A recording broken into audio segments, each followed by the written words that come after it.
जय जिनेन, मैं हूं तपेश जैन और हम लोग शंखेश्वर पार्श्वनाथ मंदिर, ये चौबे कॉलोनी समता कॉलोनी का मंदिर है। श्री माल परिवार ने इसका निर्माण कराया।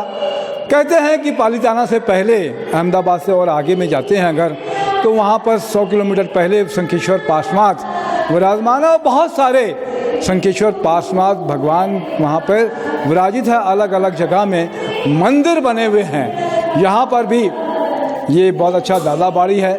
इसके साथ में मुनि सुवत स्वामी के साथ में और भी भगवान विराजमान है।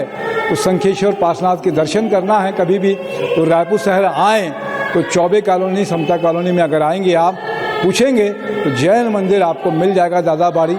जब कभी आएँ अवसर लें और भगवान का आशीर्वाद और मार्गदर्शन आप सबको प्राप्त हो, उनकी मनोकामना पूर्ण करे आपकी।